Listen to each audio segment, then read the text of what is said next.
Welcome back to the Between Breaths podcast. I'm your host, Jacko.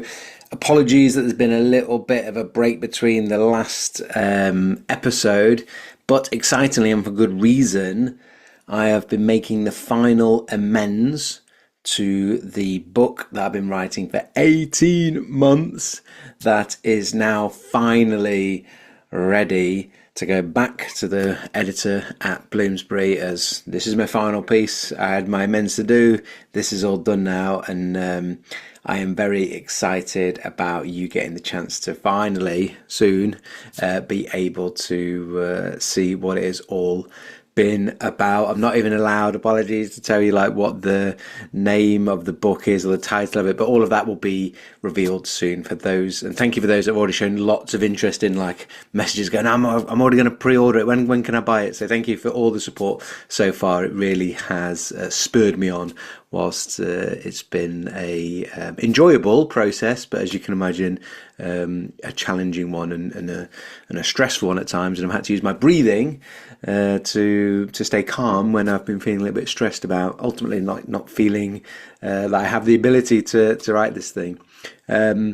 Which actually interestingly brings us on to today's guest, where we have a real life story and transformation from somebody who has been through burnout and had to use breathing to almost save their life, but certainly like transform and turn their life around, and has changed careers as part of that process. And I'm very excited for you to hear the raw emotion and the total honesty that our guest today brings to the episode, which I'll introduce in one moment. I just wanted to tell you about a couple of things I've got coming up. The first is in a very short time, 1st of July, Tuesday, I'm running the 3-week breath hold course. Some of you jumped on the little podcast special discount, which if you use podcast 10, you're going to get, as a podcast listener,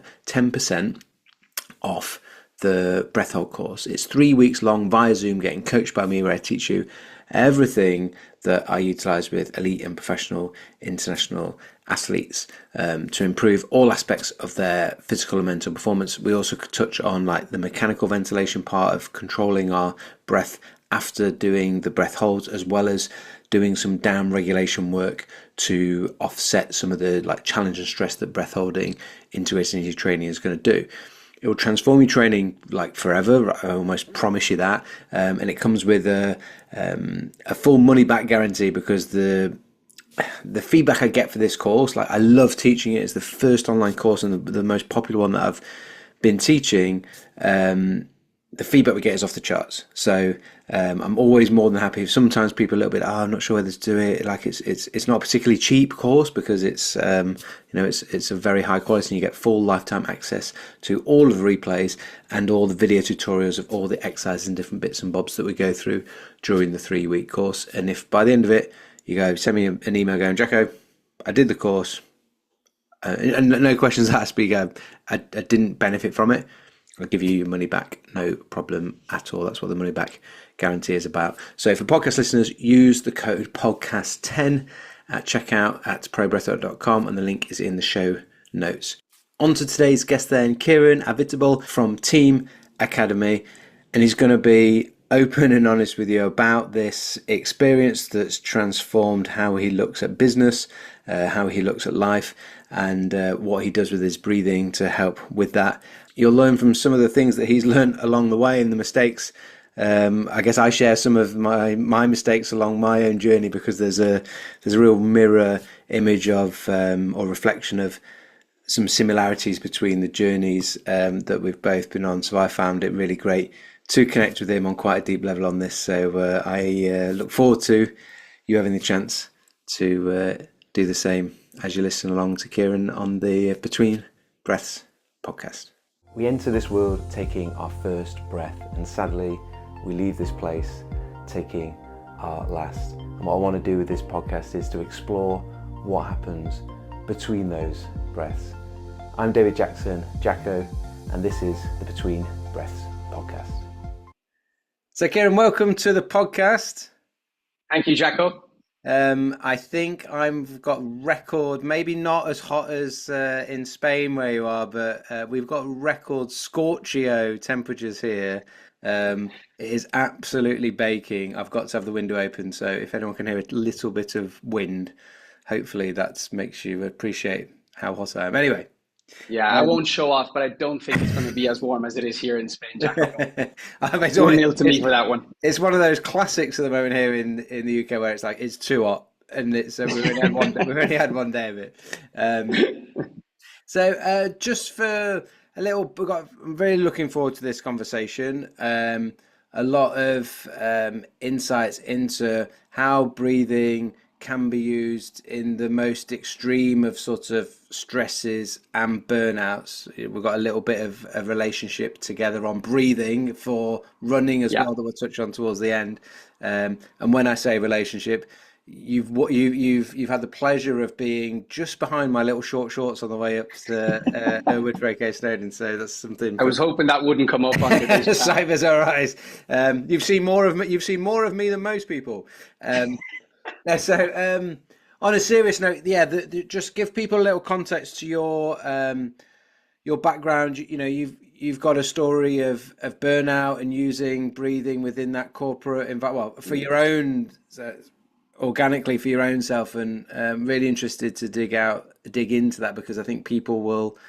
There's a lot of us. We're out there and we're stressed for all sorts of different reasons, and you know, hearing someone else's story that has come through and come out the other side of that, and yeah, seeing how it's potentially changed you will be, I'm sure, not just inspiring for people, but there'll be some actual practical takeaways of like, okay, what do I do if I'm feeling like me or a loved one is in these situations? Yeah. So I guess if I go back even 3 or 4 years ago, Jacko, I knew nothing about breathing, right? I didn't even know that breathing, as in breath work or breath training, was a thing. I spent about 20 years in the corporate space, in sales and then leading sales teams, both for small, large, and multinational companies. And about 2.5 years ago, I was out running with my mates here in Sitges, where we live just outside Barcelona.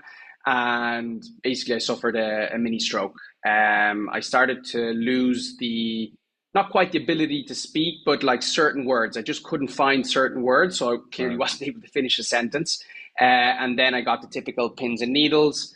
Uh, Came home and tried to explain to my wife with the few words that I'd left what was going on. And basically, they told us to get into Barcelona pretty quickly because Did you I did you needed know you were having it? Did you know that was the signs of a stroke, or what did you?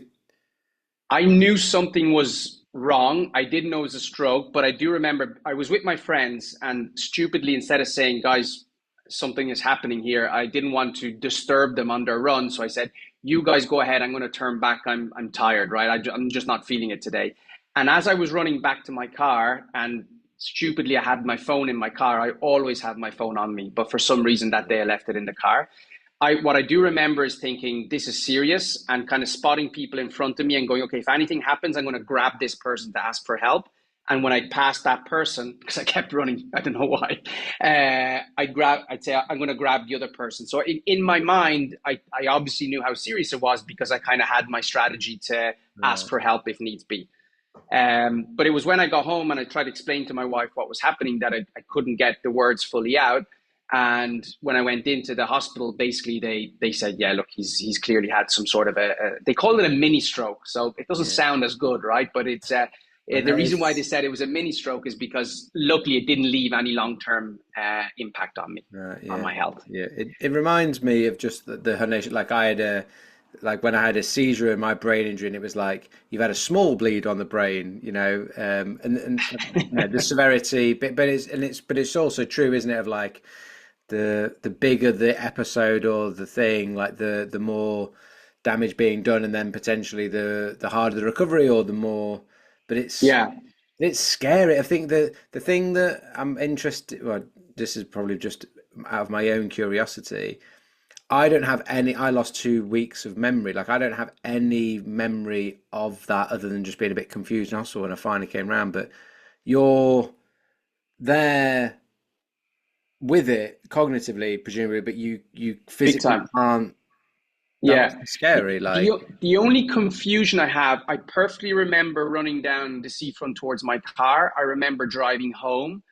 What I, the fuzzy bit is speaking to my wife, and then my wife speaking to the medics and getting into the hospital. That's like, I don't, it's not that I don't remember it, but it's fuzzy. But anything before or after that, I've got perfect memory of. And like, I spent about 6 months going in and out to the specialist. It was the neurologist and the cardiologist that were running checks on me for about 6 months. yeah, And ultimately, they said to me, they said, look, you were able to shake off whatever happened because of your age and your fitness level. yeah, But unless you do something to change your lifestyle, the next time you may not be so lucky. And maybe the other thing to specify is that for about 2 or 2.5 years prior to that, I'd had alarm bells. I'd had the tightness in my chest, the chest pains. I'd had diarrhea. I'd had memory loss of certain things and stuff like that. So there was a lot of warning signs, which I clearly just ignored and kept going. what in hindsight, looking back, um, what were some of the things that were creating those, physiological issues that you were potentially ignoring? Like, what did work look like, and was it just work stresses, or was it the whole shebang?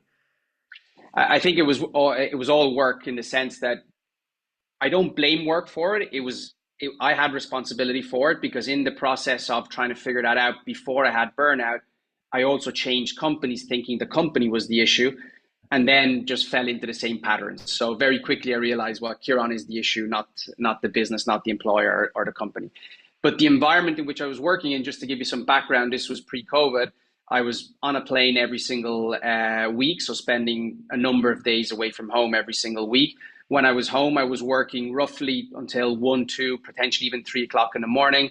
A lot of the times with a glass of wine or beer in my hand. So probably 4 hours sleep on average, certain times, and going again and doing it all over again the next day, right? So it's Yeah. not surprising that what happened. But the doctors were very clear when I spoke to them about my lifestyle, and I said, however, the last 2 or 3 years have probably been better than the 10 Okay. years Yeah. prior to that. And they said that doesn't matter. This is not a 6 month thing. This is a 10 to 15 year thing in the making. Yeah. Almost like what you'd done for a decade was Damage was done. coming out. It was coming out now. Yeah, Were and you? it's a little bit like when you're working really hard or you're training really hard. If you're into sports and then you go on holidays and you get sick, right? You relax Classic. Yeah. and it hits you. Yeah. So Yeah. the doctor was saying it doesn't matter that now you're not as stressed as you were before. The damage was done. It's just coming out now. Yeah. Yeah. And so how long did it take you to like get back to work? Like, did it change you?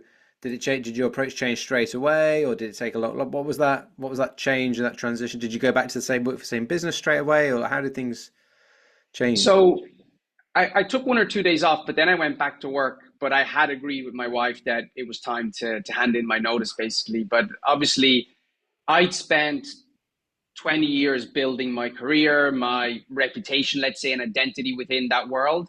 And it wasn't easy to be able to just walk away from it, right? So I kept saying, yeah, I'll resign next week. I'll resign next week until there was another smaller episode where I came off a meeting and I couldn't stop my hands from shaking on a Friday afternoon. And Olga, my wife, said, unless you're resigning next Monday, I'm going to call your boss and I will resign you. So I said that might be a little She bit is the boss. embarrassing having my wife call in. So I spoke to my employer at the time. They were extremely understanding and supportive of the situation. And basically, from then on, I took 6 months completely off. Okay. And my wife was also very clear to say, if you're taking these 6 months off, I don't want you thinking about what you're doing next, talking about what you're doing next. So it was really like, it was a fantastic 6 months during the summer. I was with the kids all day, every day. And I just, I benefit hugely from that, because it for the first time I had so much space to Yeah. think, to relax, and just to be. And so then, like, when was that, and when did the discovery of breathing as a tool, and how did you use it? Yeah. So whenever I gave up the job, one of the first things I did was I went on a certification with Tony Riddle. You know Tony, Yeah. right? And he's got this natural lifestyle philosophy, and I spent 10 days with him, with other coaches, as we went through the certification. And as part of that certification, the one thing that really stood out was the breathing aspect. And it was actually Kieran Lowe, another student of yours, right? Yeah, yeah, yeah. And And another ex-rugby ex player. a rugby guy with his own. He's been on the podcast. If people haven't listened to that one, it was one of the first few episodes I'd done. Wow. Definitely worth a listen. Yeah, yeah. Yeah, he's a legend, and as you know, he's never lost his ability to play, and he's just so entertaining. But basically, he presented the oxygen advantage methodology to us, and throughout that week, I just happened to be sitting beside him as we were going through some of the stuff, and I just kept asking him loads of questions. I found it fascinating. Yeah. And Kieran is someone who hasn't just studied the oxygen advantage protocol, but he's embodied it. He plays around with it. He doesn't take it just like it is out of the textbook. He Mm, applies it to different things. So yeah. I was fascinated by the way in which he was playing with this modality. And as soon as I came back, I got the book. I read it. I read James Nestor's book, and that's basically when I decided I need to know more about this. And then Kieran told me about his master instructor Jacko, and I said I'd look up who this Jacko guy No, was. it's all right. Well, there's there's so many stories that I hear with people where they've been through a not the same thing, but a process where something has had to change. Some things caused me to maybe look outside the box, Mm. and then that's where, ironically, I think of that phrase, looking outside the box, then finding this thing that's on the inside of us, like as in our Yes. breathing. And then yeah, there's so many people listening to the podcast will have like read James Nestor's book and be intrigued about doing more. What was it for you then? Like, what did you actually do, and then how did it change your relationship with like your work, and then your relationship just with how you managed yourself? And Yeah. also, I think, so I don't forget, an interesting question would be like, if you knew all of that 20, 10, 20 years ago, do you think it would have, changed how you dealt with those stresses? Um, Yeah. yeah, Yeah. just really Yeah. interested in So that. I guess first question, how I used it is I was so fascinated by it that the second I came back, I made it a habit, right? So I started to use the technique that Kieran had gone through with us on a daily basis. And what I found is, I would say it probably took me about 2 weeks or 2.5 weeks. And straight away, I kind of had a whole different sense of calm, right? I was less reactive to things. I was a lot more, felt like I was a lot more in control of what was happening and my reaction to everything that was happening around me. And that's important also because I get asked a lot of the time is, if you knew then what you know now, do you think you could have avoided burnout? I can't give you a definite answer, but I'm sure I would have avoided burnout, right? So I can't say for certain, but I'm pretty convinced that I could have avoided it. And that's why now when I work, so I used it nearly to recover from my burnout. And my Yeah. whole motivation now is to help people prevent burnout in the corporate space.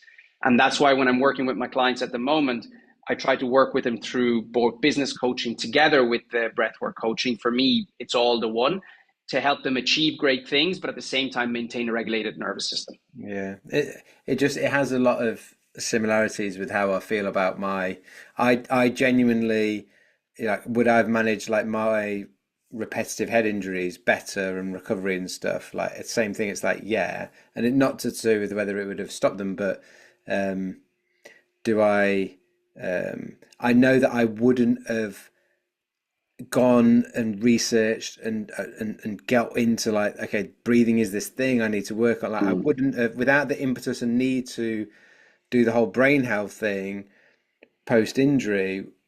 So I almost needed something bad to happen to me in order to be able to change my direction. I imagine it's Yeah, similar, but equally for you, there's probably an element of, if you hadn't have been through, surely how having been, or how much having been through that shapes the way that you coach people now. hugely, hugely. Because I mean, for me, I come from a background in corporate where jokingly I kind of say my job as the sales leader was to get salespeople, squeeze them as hard as I could, get all the juices out of them, throw those away, and get more and squeeze those, right? So I'm being dramatic, but that was kind of a little bit the environment which we live in now. So obviously, what I'm playing around with my current clients with this theory that I have, that with the business coaching and the breathwork coaching, I can help them maintain their output and their performance. Because like your clients, the sports people, they're really focused on their output and their performance, right? Yeah. Because their livelihood depends on it, especially if they're in a sales environment. And I'm trying to get them to maintain that by working 20% less. How do we do that? By reducing stress, increasing cognitive ability, increasing creativity, making sure we're putting right boundaries in place, time management, all these things that and tools that we work with the leaders and the people in corporate. And then my next phase, that's phase one, which is what I'm working at the moment. Then I've got kind of a phase two that I'm starting to put together, which is, okay, now that I've got this 20% more time available to me, what do I do with that? I can go on social media and throw it away. That's what you want to do. That's fine. I can also reinvest that in learning something new, in doing something for myself, in deepening practices, maybe like breath work, for example, but all things that will make me happy, more balanced, and more in control of my nervous system, and therefore a happier, better employee. And by default, I think that the performance and the output will start to increase again. Yeah. So by working 20% less, I think we can get output and performance to increase. Yeah, no, I love that. I love that philosophy. It's similar with like I'm just thinking from a sporting perspective is like if we can help someone like regulate the nervous system better, recover better, be healthier overall, is that going to impact their athletic performance, regardless of doing anything for athletic performance? Like we'd like to, it makes 100%, sense yeah. that it's going to, yeah. What then? You mentioned about, and I think some people's sort of ears may have pricked up. It was like after a couple of weeks, a different level of like calmness because you were doing some of the breathing practices. I know for myself, it probably took me like 2 years to embed like some habits that, and also understand how to do some of the, even though they were simple breathing exercises, like how to do them right. Yeah. Um, I'm interested because I'm sure the listeners will be like, what were you those first 2 weeks then, and maybe we'll see how that may have changed. But in those first 2 weeks, what were you actually doing? Like, was it for a few minutes a day? Were you having to dedicate lots of time to it? Was it simple and manageable, or was it a bit hard to like generate those new habits in the?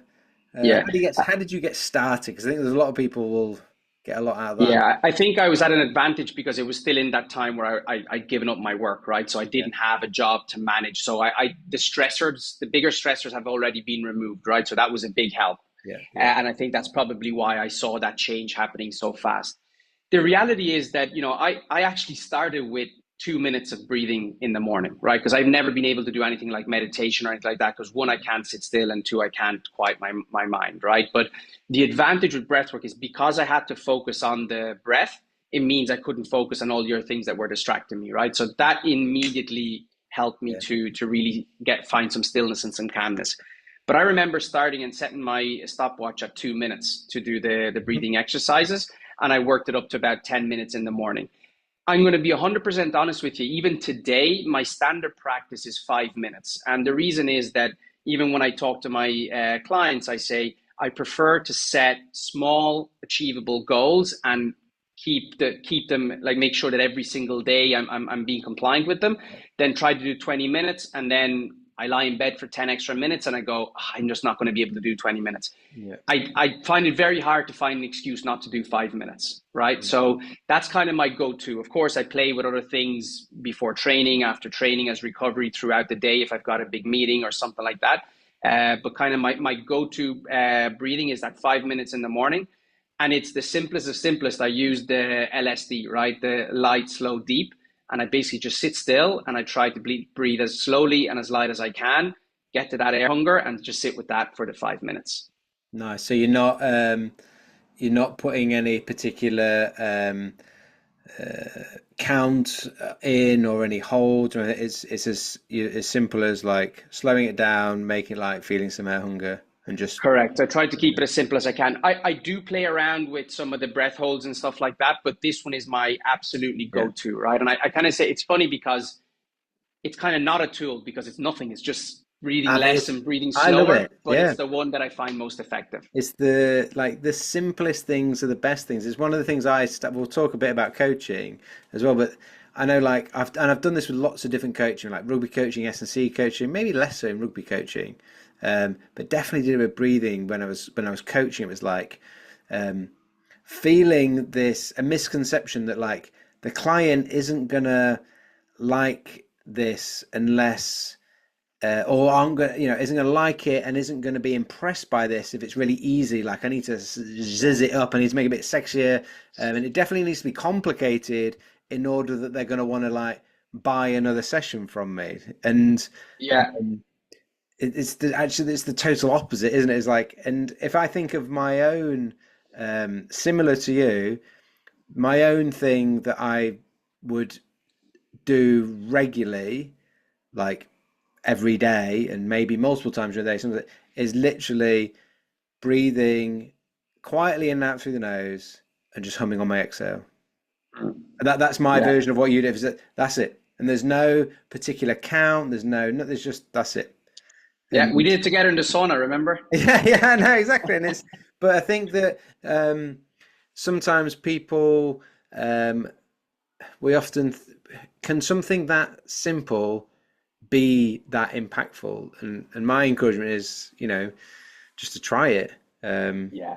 Yeah, yeah. It's the same, I think, when we're explaining these things, given you said you talked about coaching, I got a feedback from a very good friend of mine and who always gives me direct feedback, right? And I was explaining how the breath can influence the nervous system. And I was talking about sympathetic and parasympathetic and rest and digest. And he was like, why do you call it parasympathetic if it's rest and digest? I understand rest and digest. I don't Yeah, understand parasympathetic. Just say rest and digest. Why are you yeah, saying both, you know? yeah, And it really clicked with me because I said, yeah, why am I saying it? And a lot of time it's probably because we want to feel like that we know what we're saying. So we want to share all this knowledge that yeah, we've taken. But I come from a completely non-scientific background. So even though we've gone through all that with you on the course, I always try to simplify it as much as I can whenever I'm speaking to clients. yeah, yeah. Do you have and that's a really, really important point for the coaching process is, do you have anything then for um or what is the sort of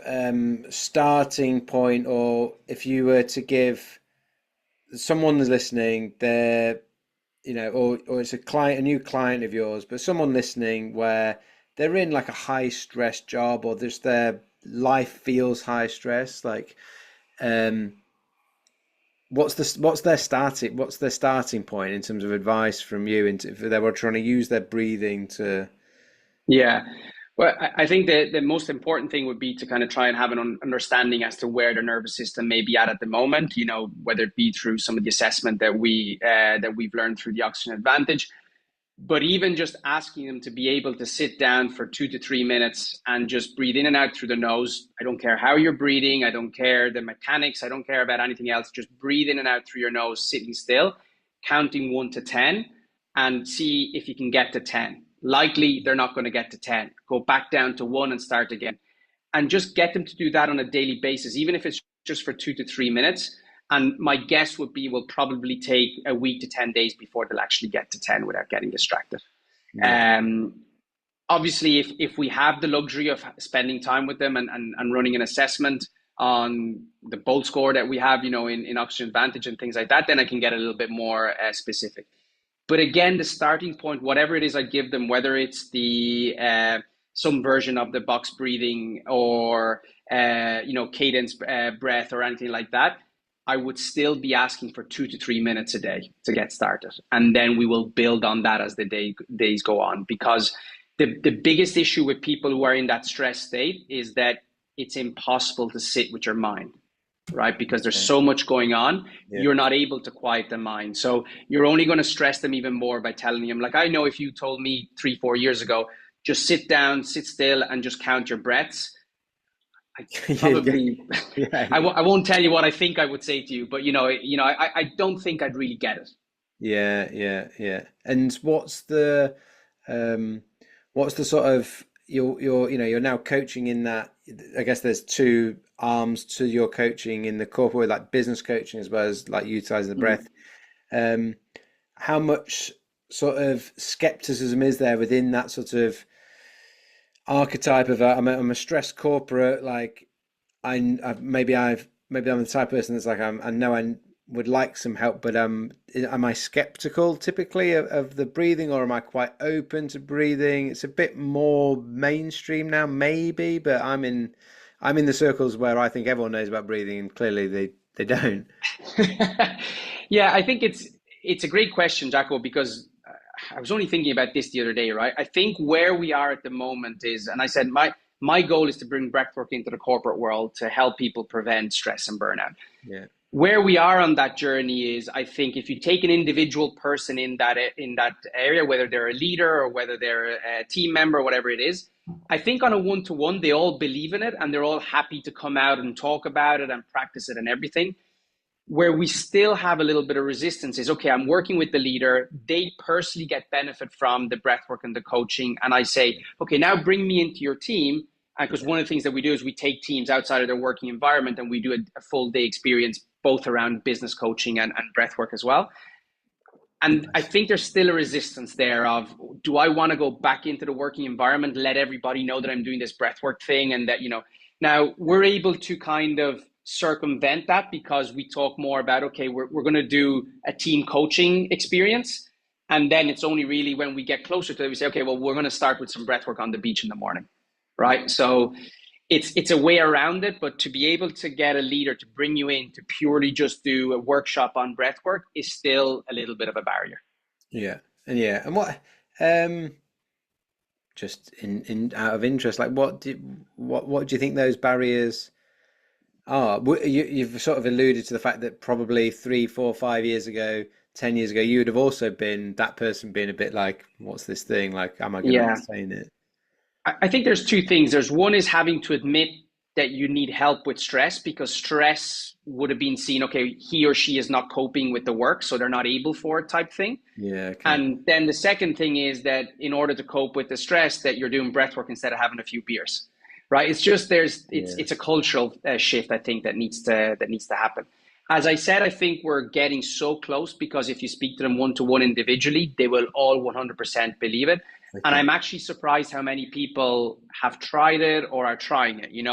The first time I kind of spoke publicly about my burnout, I was surprised how many emails I got from ex-colleagues and friends and customers who said, I recognize all the symptoms that you're talking about. Yeah, I'm struggling with the same thing. And then the amount of people that said, but I can't take 6 months off. I can't afford to take six yeah, months off, yeah, right? Because you build a lifestyle that matches your income.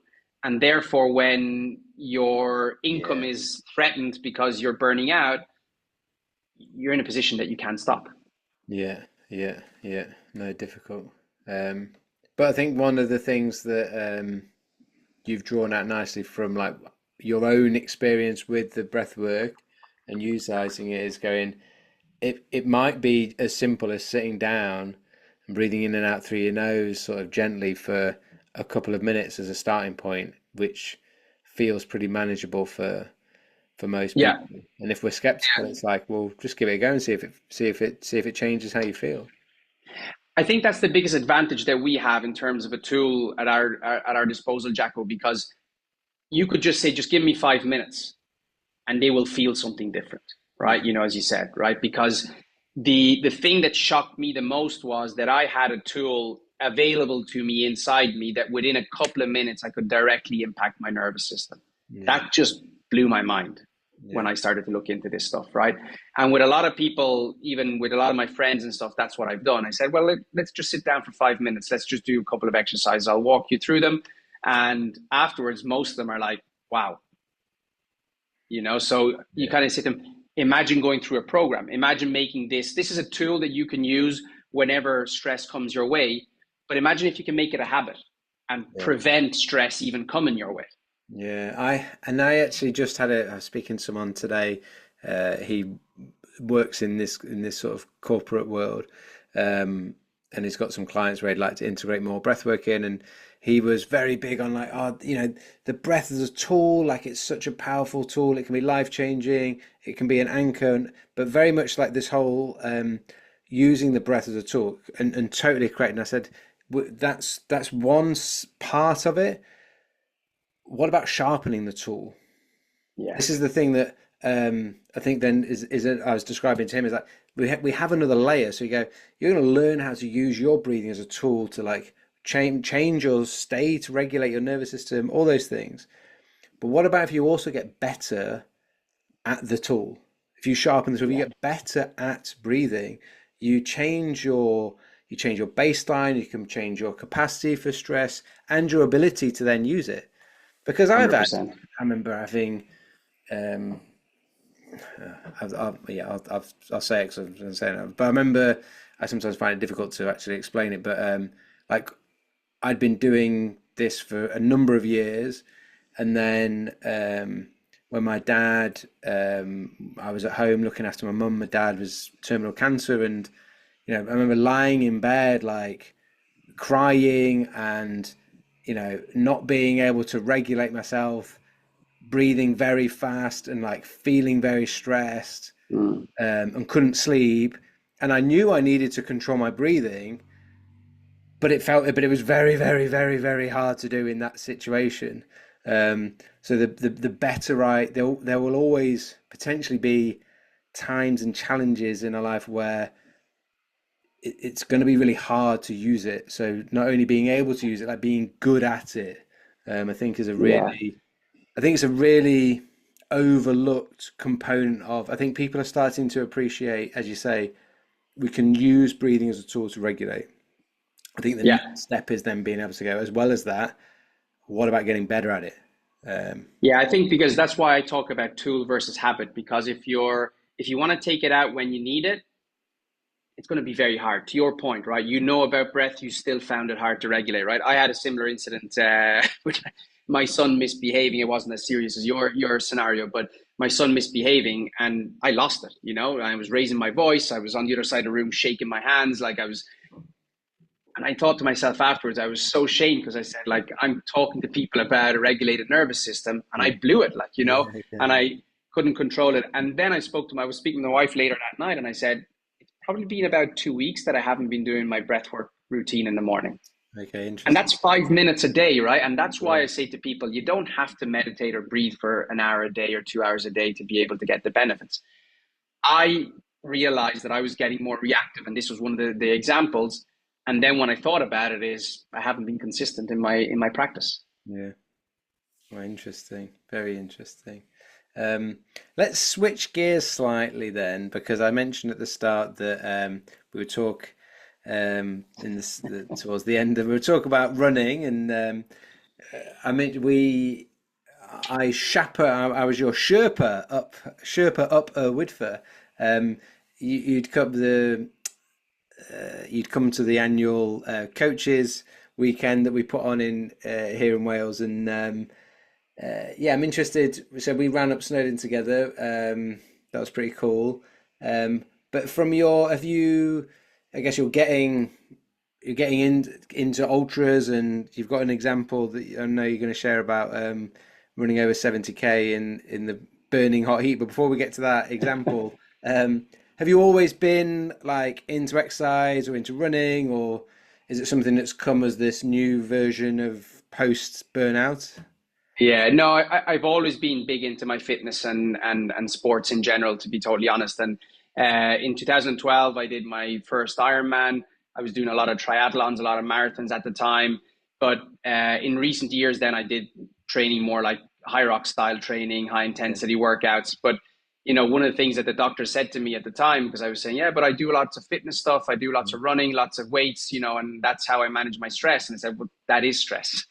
So you're Yeah. managing your stress by adding stress to your body, right? So that Yeah. didn't really make a ton of sense. But yeah, this year is the very first year that I've actually gone over the marathon distance, and in the last 2 months alone, I've done a 50K, a 55K, and then the 72K at the weekend. But the run that you're talking about when I came over to Snowdonia, I've never been so paranoid about my breathing as running alongside you up there, up Well, how do you up think? at the How do you top think of. I felt? I was like, God, actually, and I'd got a little. Yeah, no, I actually had got really bad sore throat. I remember, Yeah, you were completely yeah, congested, I I remember. remember struggling a fair bit, to be fair, when I was trying to make That was sure just that I was because of my okay. pace, right? That had nothing to do with Yeah, your runny nose. yeah. Um, now I wanted to give you the full experience and that view of my little arse running up those little shorts. Um, but yeah, no. So give us the your. I'm sure by now people have noticed that you don't have a Spanish accent, or your English is very good for a Spaniard. But your that was you're in Barcelona. That where was that run? So basically, it was not actually an official run. It was myself and three of my friends, and we live in a town called Sitges, which is just south of Barcelona. Yeah. And just outside Barcelona, more inland, there's a monastery that's up in the mountains called Montserrat. So we ran basically from the sea to the mountain. So there was a church on the seafront here in Sitges to this monastery up A in the pilgrimage, it mountains. sounds like. Pretty much, yeah. It was pretty religious, but it was. We left at 5 o'clock in the morning, but it took us about 12 hours. And the Oh, last 6K alone, which was straight up the mountain to the monastery, took us 2 hours for wow. 6K. But 6K. that was Yeah, no, extremely steep. yeah. What sort of elevation did you cover over there? 72K. It was over 2,500. Yeah, nice. So it's still not the same as what you did in Wales and what we have to do in Yeah, but October in the Pyrenees. it's But it wasn't the elevation wasn't the worst part. It was the heat, right? So yeah, we had this stretch at one stage from point to point of about 16K. And it was right in the middle of the day. It was 35 plus degrees heat. There was no cover. And the sun was coming straight down on us. And I actually struggled. I've got a breathwork related story for it because I was actually struggling with the heat and I could just feel my body temperature rise. And with that, my heart rate was rising. And my heart rate was, we were running along pretty slow, I would say, right? But my heart rate was shooting up. And I basically had to tell my friends, look, stop talking to me. I need to focus on my breath. And I was focusing on breathing in and out through my nose, deep into my ribs. yeah, And I was able to pretty much bring my heart rate back down. And once I managed to stabilize it, then I was able to kind of, find my rhythm again. But I would say for about 3 or 4K, because the history that I've had running with the burnout and the yeah, stroke, I got worried, yeah. so No, I bet.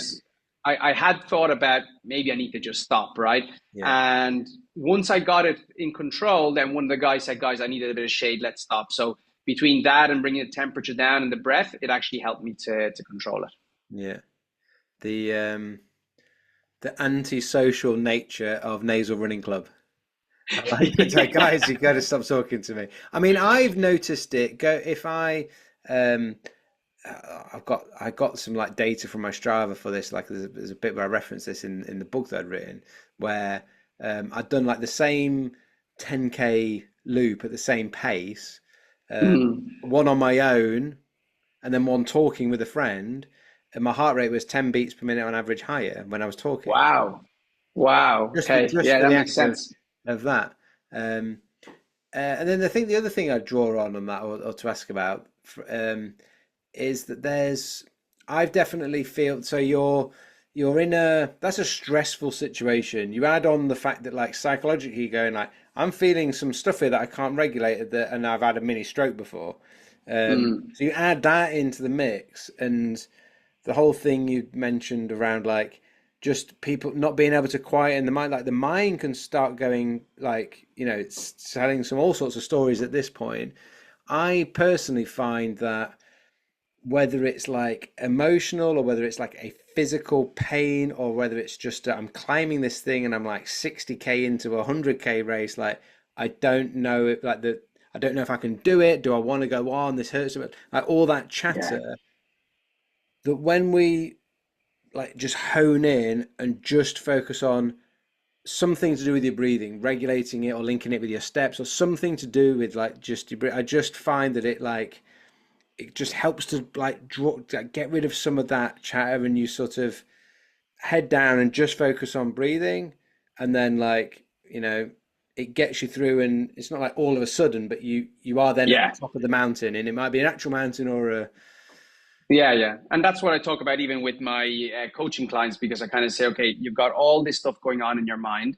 If I asked you to just sit still and empty your mind, you're not going to be able to do it, right? But what the breath does is it allows you to, it gives you something to focus on so that you can you can't think about all the other stuff. Yeah. And it's how it helped me to find that kind of stillness, because without it I wouldn't have been able to stay still. And actually it was funny, because even though it did cross my mind around my stroke, I was looking at my heart rate going up, I was going, this is not good. I was able to focus on the breath. And while my reaction 2.5 years ago was not to tell my friends and to say I'm going home, this time I let them know what was happening. I told them about the heart rate. I mean, they all know my story anyway, so they know that I'm quite cautious about my heart rate going up, while before I used to take pride in my heart rate going up. And I just focused on the breath. And within a couple of minutes, a couple of K, I was back down where I thought my heart rate should be. Yeah. Nice. Nice.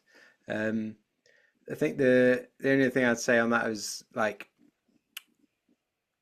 have you found, you will have been like me, so you were very much into exercise with no understanding of breathing or even it just being on the map. Like, how much has learning how to control your breathing and use it as an anchor or focus or any of those things, how has that changed, like, either your exercise performance or how you approach exercise? Has it made any changes? Hugely, yeah. So I mean, obviously with the nasal breathing and the breath holding, I now found myself running, I want to say, relatively effortlessly at the same pace that I used to run before. Yeah. Open mouth, my heart rate skyrocketing. Yeah. And I also find I'm doing, even if I'm doing like a treadmill running exercise, which is purposely at pace and raise my heart rate, Yeah. I find I'm able to do a good percentage of that nasal breathing only. So, even my threshold runs, obviously I need to go into mouth breathing at some stage, but, I'm able to do a lot more now of my training with nasal breathing. Yeah. And it's been hugely helpful. I also think in the trail run that we did, because of the heat and the dust and everything else, that, even at that, my heart rate and my breathing was labored the next day. I Yeah. think if I was breathing through my mouth, it would have taken me 2 or 3 days longer to recover, just the breathing aspect of it. Yeah. I know it was like the 100K UTS I did last month, like it was really hot.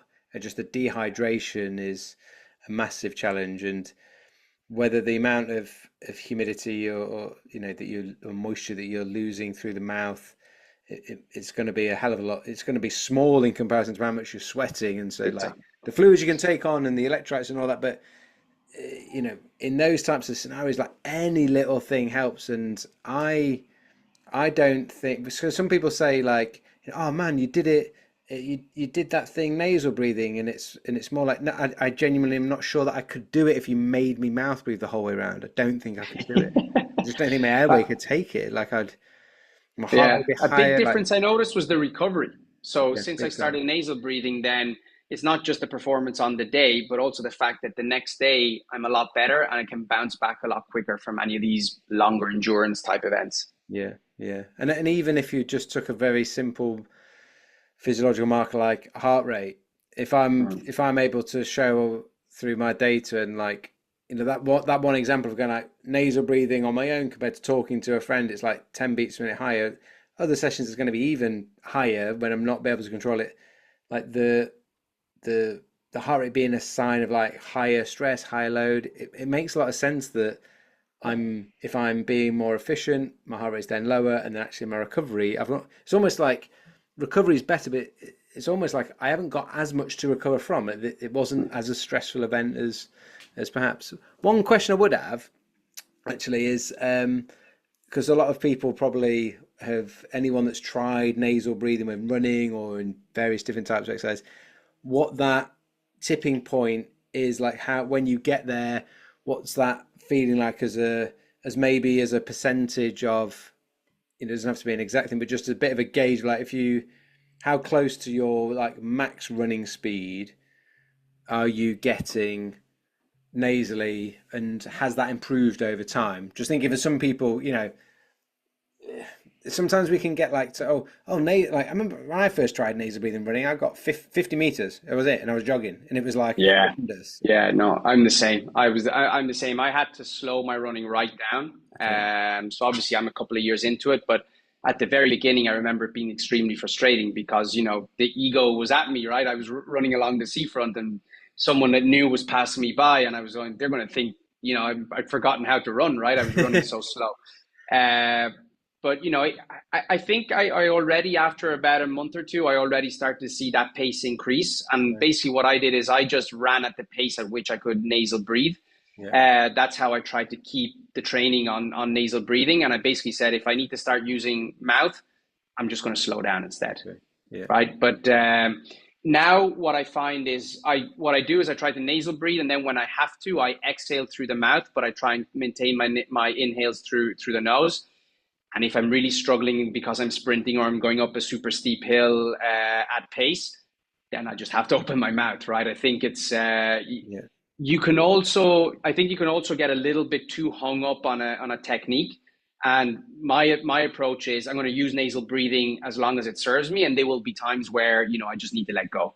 Yeah. Yeah. And like, I got to in a VO2 max test, I got to 70, so I got to 87.5% of my VO2 max before I had to switch to the Mm, mouth, and that's after lots of training in the process of it, which equated to like um, I think the speed on the treadmill was like a 20-minute 5K, which is like pretty yeah. close to PB. Like it's Wow. pretty fast for me.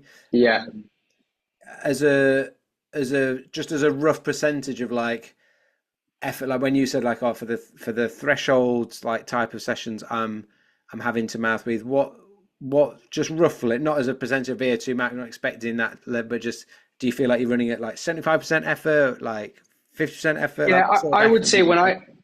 I used to do, as part of my training, I used to do like a 5K speed test, Yeah. let's say, right? So that was pretty much at my threshold, right? Because I was trying to do as fast as I could.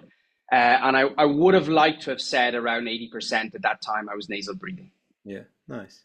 But it's a pure guess, right? Yes, I yeah, don't yeah. have But it any. but it gives us but just giving people a ballpark figure of like, I think the biggest encouragement I have for people is like with practice it gets better, like you improve it. 100%. With adaptation it takes a little time, um, and it's a lot more than you think.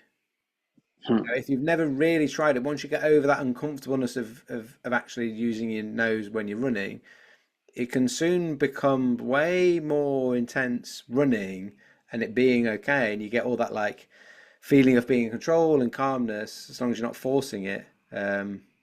Yeah, because I think it's the mouth breathing is a habit, right? We've been used to Yeah. throughout the years of using our mouth, and when we're doing exercise or running and everything. And what I noticed is when you're nasal breathing, you're naturally engaging your diaphragm a lot more. So your the efficiency of your breathing improves. And I think that's why people actually are able to do more than they actually expect once they start to nasal breathe, because all of a sudden they're getting the benefits of the better mechanics in the breathing. It's more efficient, and therefore they don't need to take in as much air. Yeah, yeah. And I would just to say on that, like with that, depending on the person and where they're at, I know I experienced a lot of what I call would describe as like Hoover nasal breathing, where I'm like, like it's very upper chest, it's very stressful.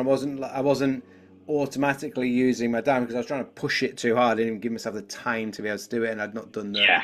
homework on mechanics. And one thing that's really interesting coming out of the latest research on it is that the when you've done the work like you've done of building up gradually and building up to a point where you're doing some nasally restricted exercise and running where you're only using your nose, it is training that diaphragm, it is training those mechanics to be better controlled, to have a depth of breath that is more efficient, so that when you open the mouth, you've created these habits and you've created some adaptations and you still control your breathing rate and you still breathe with good depth and you still use your diaphragm because of going through the process of the nasal breathing. So the benefit, one of the benefits I see with nasal breathing is not just the benefits you get from nasal breathing. If you practice some nasal breathing during exercise, you also get benefits when you go to mouth breathing. Whereas if you only mouth breathe Yes. during exercise, it doesn't help you with any nasal breathing. So Yeah. it gives us the best of both worlds.